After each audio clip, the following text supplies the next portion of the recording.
I do not listen to the Stephen A. Smith No Mercy podcast. I am an admirer of Stephen A. Smith's story. It doesn't have a whole lot of precedent in my lifetime in journalism. A guy gets let go by ESPN and somehow makes it back stronger than ever, dominates the network, will now be someone who gets to have resources with First Take to make it bigger and bigger and bigger as Skip Bayless looks for a partner, as Skip Bayless takes 2 months off and they try to figure out if Richard Sherman can fill the role of Shannon Sharpe, and as it is rumored all over the place that Shannon Sharpe might go to ESPN and be a part of what Stephen A. Smith is now doing under ESPN's umbrella. And if you're watching him closely, a lot of stuff outside of ESPN's umbrella, because that man is hungrier than anyone I've ever met in this business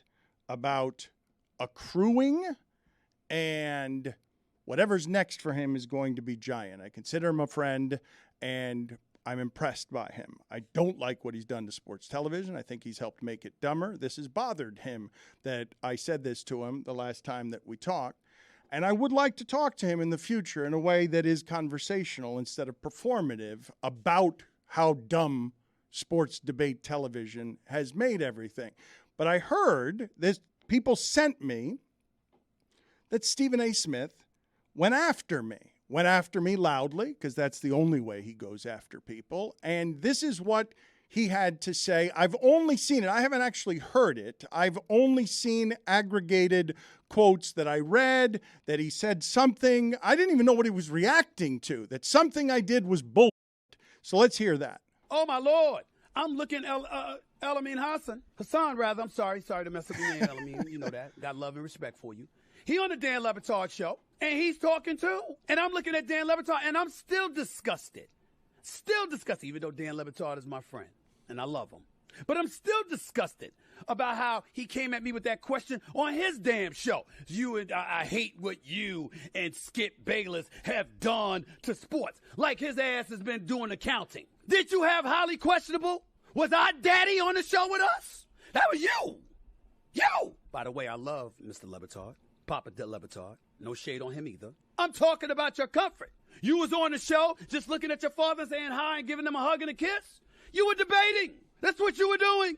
It amazes me how somebody like a Dan Le Batard will sit up there and lament the state of affairs in an industry you are participating in. You sitting on the air, I don't know how long ago it was, with Jamel Hill talking about how, you know what,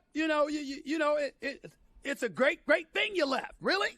Okay, probably is. Because I know you're gifted at what you do, and you're a great person. You know I love you, but I'm getting on Dan Le Batard about this a little bit. Why is ESPN always a topic of discussion like this? And why are folks coming off like we're losing? Subscribers have diminished. We're in 72 million homes now, not the 90-plus million or even 100 million that we were years ago. Do you have any idea how dominant ESPN in the sports landscape? We're number one. No one's close.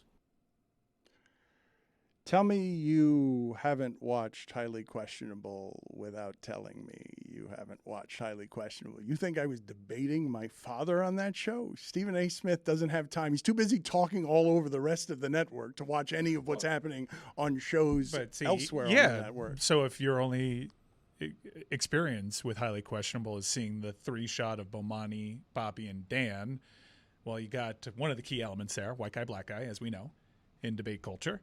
And you have sports clips going on in the background. I would also assume debate show. Fair enough. And that isn't actually, I didn't hear in there any of the sound that I read, or much of the sound that I read, because he also said about, like, why do you say that? Why do you say things when you leave the employer when you didn't say those things while taking money from the employer? I don't think that's a fair criticism. I got in trouble all the time because I was always saying at ESPN microphones while taking ESPN's money that ESPN should be covered the way it covers others, and it's a real blind spot at the network that it doesn't. But I understand why he would arrive at this particular viewpoint. The part about this that was, to me, in the shadows and more objectionable than some of the stuff that we're talking about is his problem's not actually with me. It's with what Jamel Hill said on our platform. And this is more complicated because I'm a much easier target for him to put a name on than going after the black female that he also respects, that he doesn't want to start that back and forth when it's easier to just frame it under me. When I didn't say the thing he objected to, which I understand why you he merely objected. Said one of the things that he objected to. Well, no, I believe that what he objected to, let's play this sound from Jamel on our show. I believe that the strongest objection by him, and I understand being insulted by this, if you're him, is one phrase in the sound we're about to play for you. Thinking about, my situation is like they were reacting to a moment then. That moment said that people didn't want to hear any political talk, any racial talk, any social justice talk. Not that that was something Mike and I were doing every day on SportsCenter. We weren't. They let a false narrative persist about our show that people just kind of ran away with. They let the idiots in the room control the conversation. People like Clay Travis. That's what happened. And because they allowed those people to direct their course of action, they panicked. And suddenly they were very intentional about the things that they were doing in our show. They wanted black faces. They didn't want necessarily black voices. And that's how it came off, right? And so because of that, ultimately, we wound up paying the price. Yep.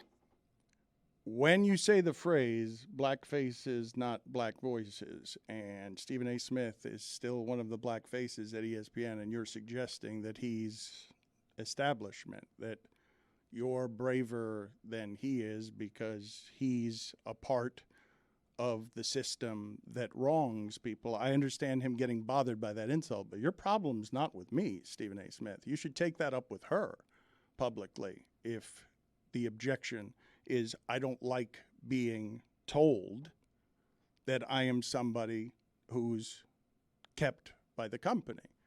Even as you write in your book that you wake up every day thinking of ways to make money for the company, and you're the one they throw out there when Dana White gets in trouble and they've got all sorts of conflict of interest and they need somebody to give a voice to something, and you talk about how you're friends with Dana White. Like your objection is not actually with me, and I would love to discuss this with him in a form that wasn't, let's see who can win an argument.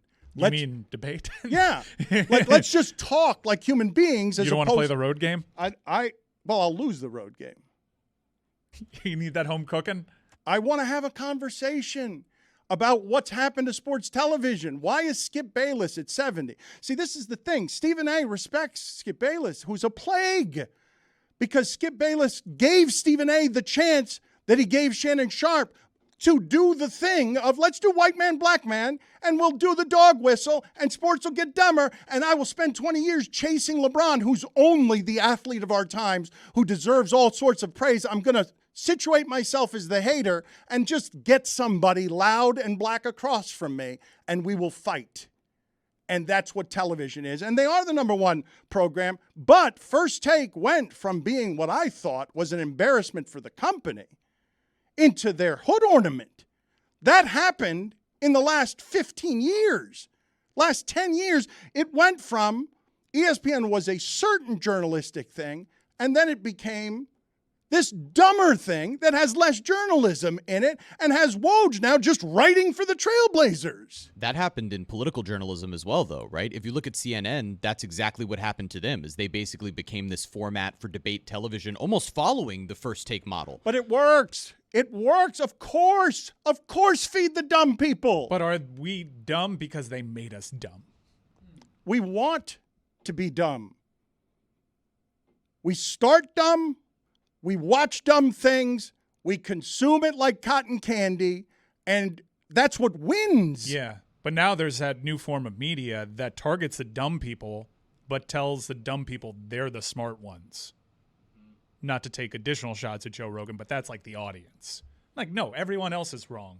You're not dumb. In fact, get this, you're smarter than everybody else. Everything that you Googled that other time that thought maybe people thought that you were crazy for believing in that conspiracy theory. Here's someone else with a bit of a reputation agreeing with you and fortifying your beliefs. You're smart, man. You're not dumb for watching this. Everyone else is dumb for not. But also smart is going dumb as a platform for morning television. Let's do a 10 I mean, a.m. morning television has always been dumb. Outside of like Meet the Press, dude, and CBS Sunday Morning, and those audiences are limited compared to but it's a broader the Today net. Show. It's if you are trying to traffic in simply, how do I make the most money by getting the most audience? If it's going to be on television, it's a good question when you ask me it, because I don't know which started this. Did this start because people were dumb, or did the dumb television make people dumber? Like, I'm not sure what the answer to that question is as we discuss it, but it's obviously giving people what they want because it works. It's symbiotic. Yeah, it's symbiotic. It just goes in this, like, it's like a hurricane storm that keeps churning. And they look at numbers and they say, talk about Dak Prescott's contract for the 400th time in the dumbest way possible, because the numbers tell us that really works. Every time I talk about any of this stuff, because the starting point on this discussion is he was saying, why do you keep talking about ESPN? I found ESPN relentlessly interesting before I got there, while I was there, and after I've left. It's been an amazing thing to witness a place in Bristol, Connecticut, a cable company, all of a sudden emerge from nowhere to be one of the great cultural brands anywhere in America, and to be something that is the dominant thing in sports, where if your hockey is on ESPN, more people will watch it. If your baseball is on ESPN, more people will watch it. And if they do not televise you, your sport will lose popularity, because you need this particular partnership. They're a giant. And I've always believed, when I was there in what I felt like was an ombudsman's role, I've always believed that you get more credibility if you allow from inside the premises people to criticize what you're doing, talking about it the way people are talking about it on the outside. Like, try to be fair, try to be objective. Every time I talk about it, because I left there, the words get stained with, well, he left and he's bitter. And I look at people like Stephen A. Smith and I'm like, you weren't listening to me while I was there. You were too busy shouting over me.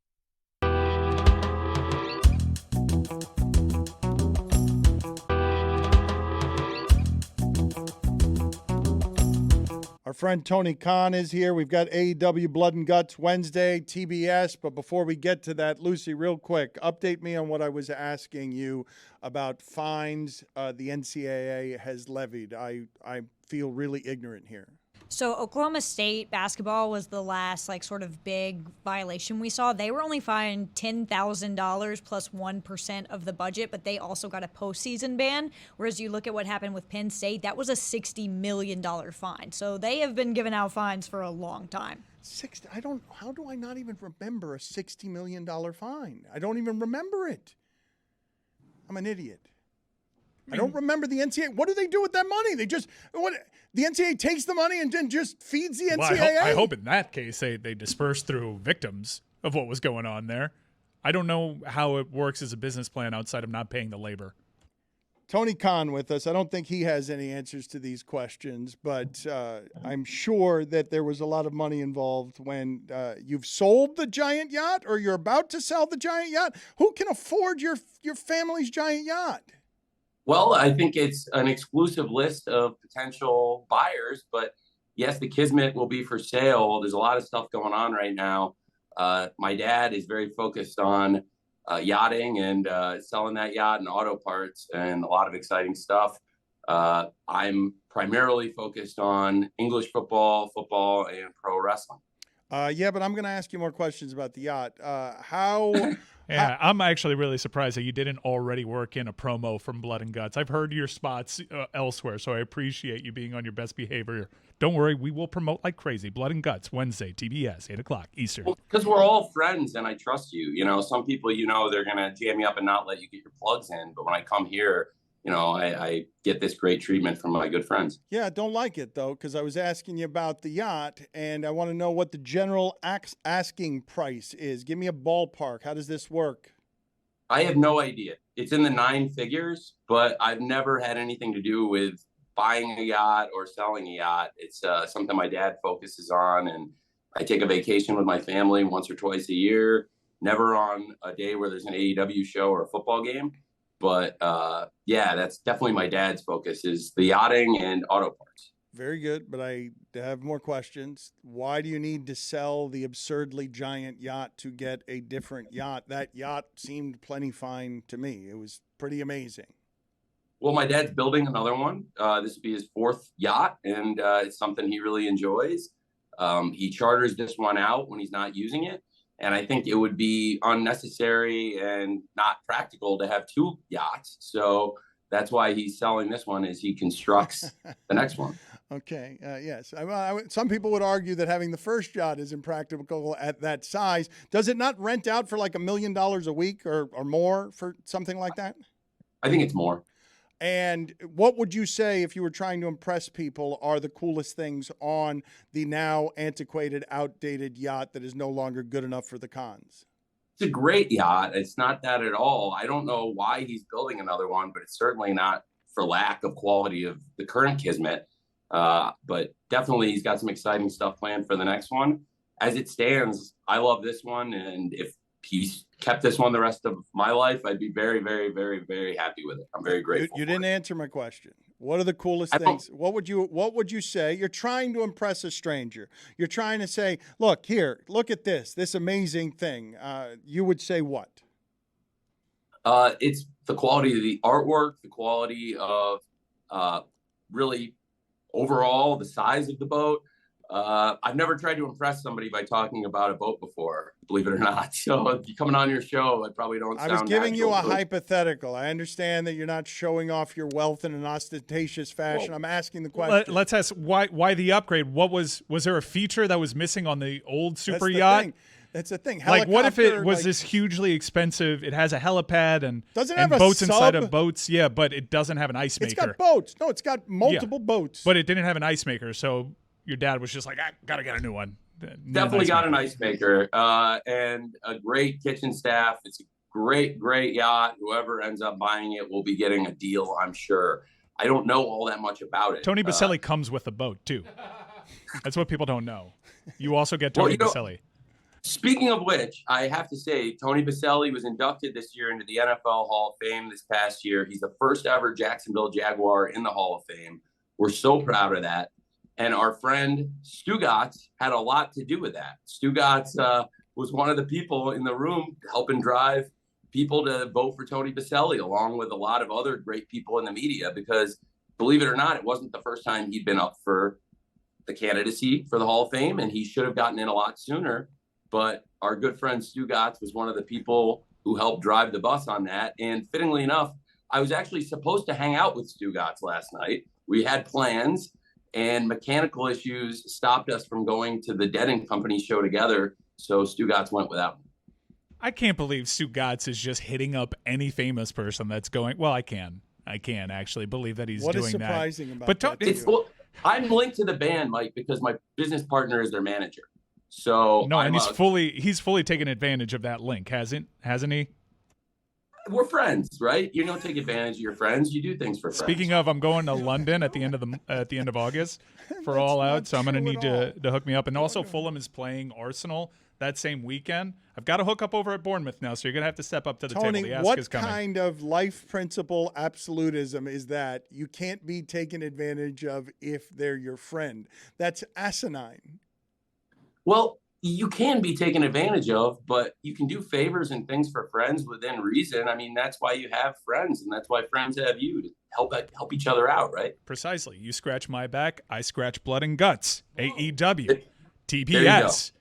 Thank you, Mike. 8 That's PM. the kind of plug I need. Wednesday Night Dynamite, Blood and Guts, TBS. And before I get to that, Mike, yeah, 100%. We would love to have you at Fulham versus Arsenal, and we would absolutely love to have you at AEW All In at Wembley Stadium on August 27th. But before then, this Wednesday is one of our biggest shows we do all year. It's become, I believe, at least in the wrestling culture, a real cultural event. AEW Blood and Guts is this really special double cage match we do every year. It's this Wednesday night on TBS.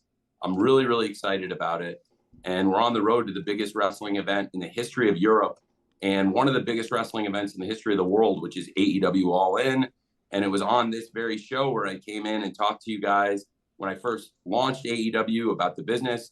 And now we've hit the biggest heights we've ever hit. We're on the verge of doing a show that will eclipse even the biggest WrestleMania shows in terms of revenue and sales and tickets sold. And that's pretty exciting.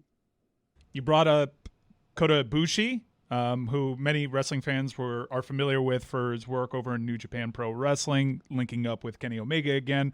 One of the better stories in the history of Japanese wrestling, their history. And you have this sweet double cage match, but every year it seems like injuries are getting in the way. You finally had the dream match with Bryan Danielson in the main event against Okada, and he ends up getting hurt, changing your booking plans. Give me a percentage point. Dream matches that you've been trying to get off the ground, but just for some reason or another, be it injury or in locker room fights, that you just haven't been able to happen. Maybe 20% of them have been postponed or changed, but we've had so many great classic matches in AEW over the years. And right now, going into this Wembley Stadium show, I think we're clicking in a way that we never have. In 2021, some of the biggest free agents in wrestling came in. The company got red hot. And a lot of times in wrestling, when you got something really good going, it can take people time to catch up with it. Right now, there's so much cool stuff happening in AEW. We recently launched another show, Saturday Night Collision on TNT, and that's going very, very well. That coincided with the return of CM Punk to AEW, which I think you alluded to before. That's been very, very successful for us. And all of it's coming together now for our biggest super show, this Wembley Stadium show in August. And the biggest episode of Wednesday Night Dynamite all year is this week, this Wednesday on TBS. So many of the big dream matches we planned have come off. But yeah, injuries really happen, especially with this hard-hitting, intense style of pro wrestling that we have in AEW. It has jammed up some of our big plans. But, you know, in pro wrestling, that's the beauty of it. We have such a great roster. There's so many great people here. And right now, I feel like things have really come together. In addition to the blood and guts, Mike, you've been texting me all the time because I know you're a big fan of Adam Cole and the world champion, MJF. Yeah, that's a big sports entertainment type of gimmick. It's like a throwback to the Rock and Sock connection, and so I'm really enjoying that. We only have 2 minutes with you here. I saw it being reported that there's been a health and safety change in your policy a little bit, with certain moves being outlawed and a whole new policy. Is it because, per your quotes, 20% of the matches that you've been trying to get off the ground don't end up happening because of injury or other stuff? Are you trying to build a safer brand so you can actually get to some of these dream matches? Yes, I want to have really a great pro wrestling company, a hard-hitting pro wrestling company. And those aren't really crazy changes. It's nothing that's going to change the show. It's really more guidelines for the referees as much as anything else. And it's good stuff for the wrestlers to know. You know, while I'm here, I don't get to see you very often, but I'm very grateful that you had me on the show. It's a really important week for AEW. And crazy enough, it coincides with Fulham coming to America. We've got the U.S. tour for Fulham Football Club in the Premier League, and I'm really excited about that. So we have Blood and Guts in Boston, and then Saturday Night Collision for AEW in Newark, and a short drive down to Philadelphia for the start of the Fulham U.S. tour. So it's a crazy, exciting time right now. I've got one soccer question. We've only got about a minute left with you, Tony, so I'm sorry to step on you. But you mentioned Fulham, and there's links with your striker, Mitrovic, who's one of the best, certainly when he's in the championship level. And in the Premier League, he finally flashed it too last year, and you guys stayed up. Congrats on that. But Saudi Arabia is now a real presence in world football, and they're buying players very aggressively. What are your thoughts on Saudi Arabia being this aggressive? That's amazing. I think if you have enough money, you can get away with anything, including murder, and, you know, try to sign up all the top players in the world. Certainly they have approached a lot of great players, and I'm very, very interested to see where this goes. But for us, we're definitely committed to keeping our top stars and doing what it'll take. We've got a great, great, great team. We had a great season. It was one of the best seasons in the history of Fulham. And I'm really excited about this coming season, and you'll get a good look at them firsthand. Hopefully you'll make it up for the U.S. tour, Mike. AEW Blood of Jesus and Guts this Wednesday on TBS. Thank you, Tony. Appreciate your time, sir. Always good seeing you. I'm embarrassed and I'm sorry that all of our people just hit you up for good tickets. Thank you, sir. Nice seeing you. Good to see you. Thanks, Dan.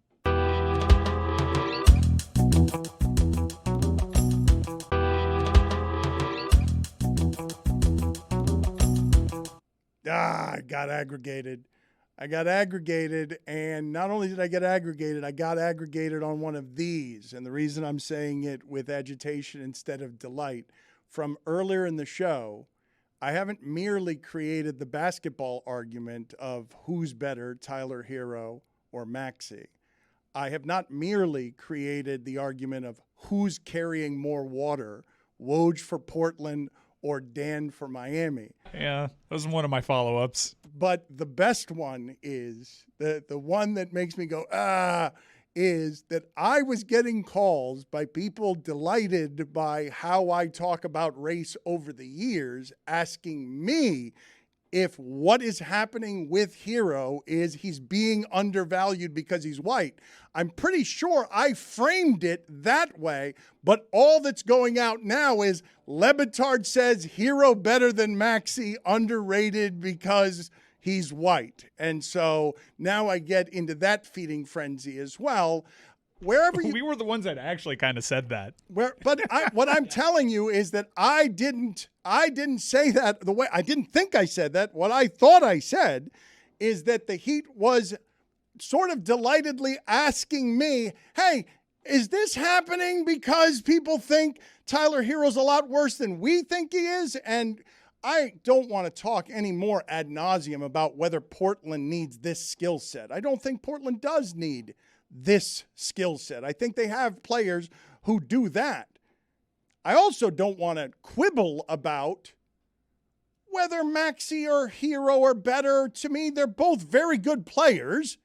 And if you get either of them, when a superstar wants out, you'll be doing better than most teams do when their superstar wants out, because usually you have to take 30 cents on the dollar, and I don't think those two players are quite 30 cents on the dollar, especially when Lillard is going to cost as much as he's going to cost in a few years when he's older. You don't like the Brogdon package? The Brogdon package is incredible. You got to take Brogdon and Time Lord. When Jerry West is saying at Summer League that Eric Spoelstra is... this is the quote, I've never seen a better coach, from Jerry West.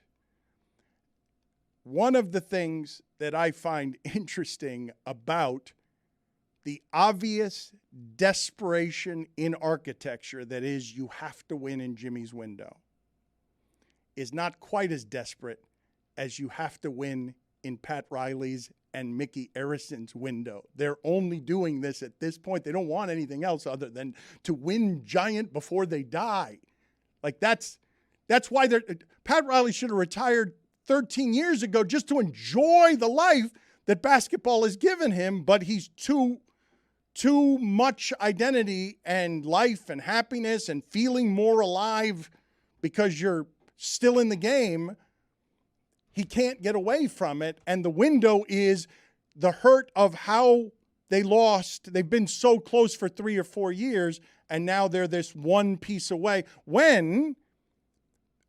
The idea that Pat Riley, the game has not passed him by, when it has gone from, it used to be Kareem Abdul-Jabbar in the post, Patrick Ewing in the post, Shaq in the post. It's gone to the perimeter. 78.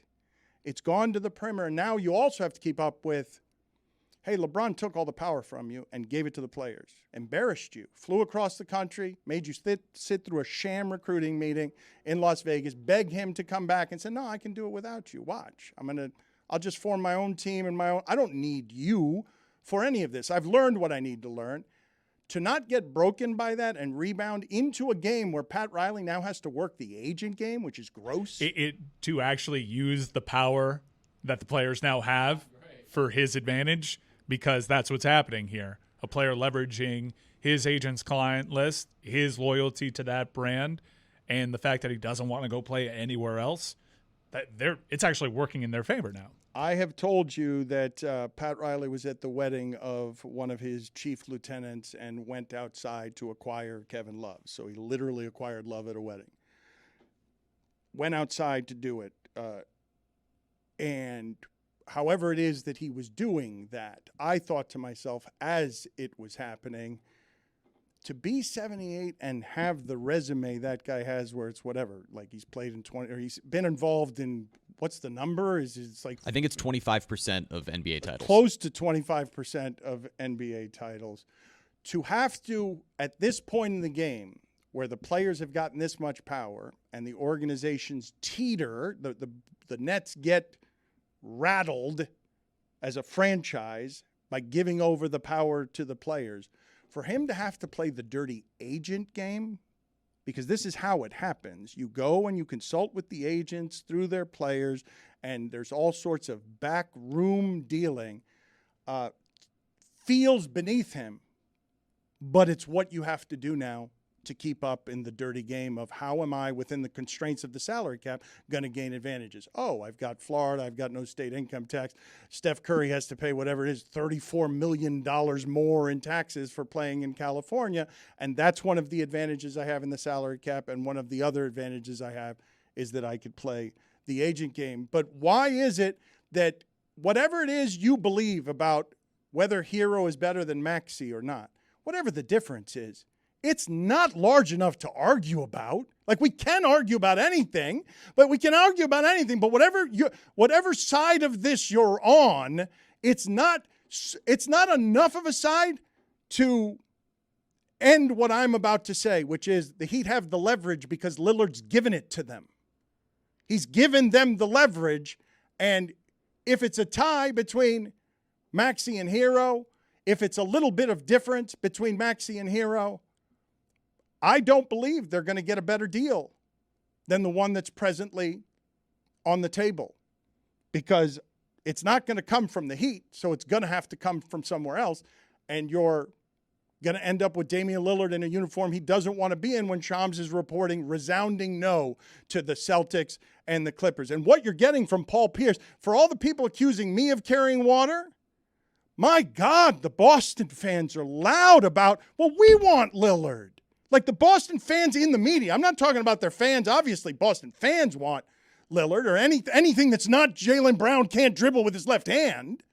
And give us any change. If you're going to get rid of our heart and soul in Marcus Smart, if you're going to break it up because of what the Miami Heat did, don't let the Miami Heat get the player that we want. Yeah, that's basically it. It's not even so much like we want Lillard. It's more they can't possibly get him. So we're going to dedicate all these podcasts to trying to concoct a better offer than Miami's, and we still haven't really come up with anything. The best thing we got now is send him to Toronto, because who cares if he wants to play in Toronto? Just give us Scotty Barnes, because that's better than Tyler Hero. Surely there's a couple of differences between the players. I guess. I like Scotty Barnes too. Even so. Pretty good. He's a very good guy. He'd be better if you can get Scotty Barnes. Good guy. They're not gonna give up Scotty Barnes for a player that doesn't want to be there, guys. Like, they keep trying to. Maxey, I understand how that could be entered in a conversation. Surely this offer is better than Tyler Hero. Fine. That's not really in the cards. But they're not doing that. They're just saying Miami bad. And they don't even acknowledge in these podcasts that there's nothing better. Tyler Hero is not a bad player. When you're so totally out leveraged here, and all you have is the contract, good luck making that work in today's NBA. When you're getting back Tyler Hero, that's a blessing. Yeah. When the player is at this age trying to force his way out. What's funny about Maxey and Philadelphia and all of these, potential ideas there is that, are we even sure that Damian Lillard wants to be there? No, we're not. Are we even sure that Joel Embiid wants to be there? Because he had a quote earlier, according to the NBA Central, I just want to win a championship, whatever it takes. I don't know where that's going to be, whether it's in Philly or somewhere else. It's not easy, but every single day I work toward it. Sounds like somebody who doesn't even necessarily want to be in Philadelphia. I'd wait that out. I'd wait out Embiid. I'd love to have Embiid. Photoshop season.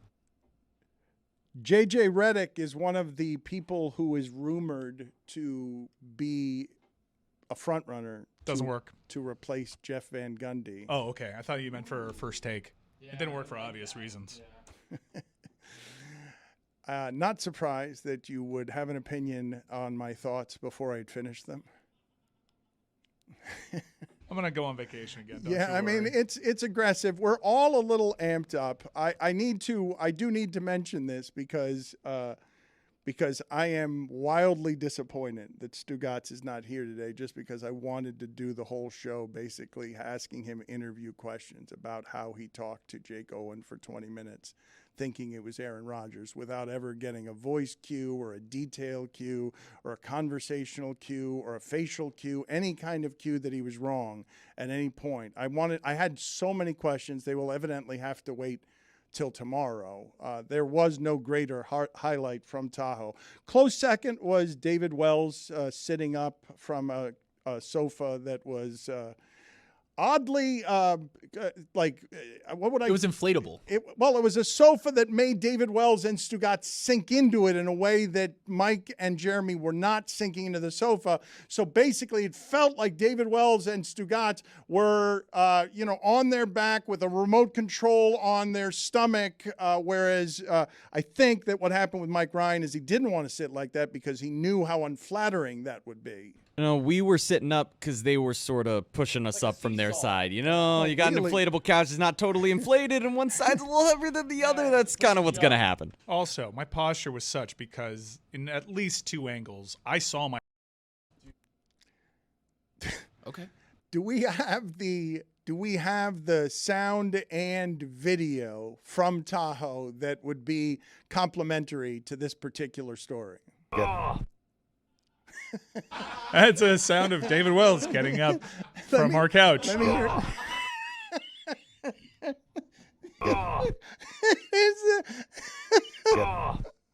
We had to constantly inflate the couch, but after a 15-minute interview, you tend to sink in a little bit, and here's the sound that happens when you're trying to get up. And you're David Wells.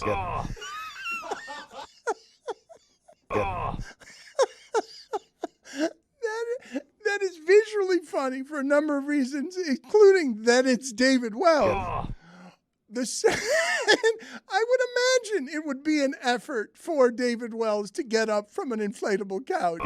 You can hear his ass on the rubber of the inflatable couch, like rubbing. You could hear the vinyl peeling off the bottom of his thighs. It was like 100 degrees out there at that point.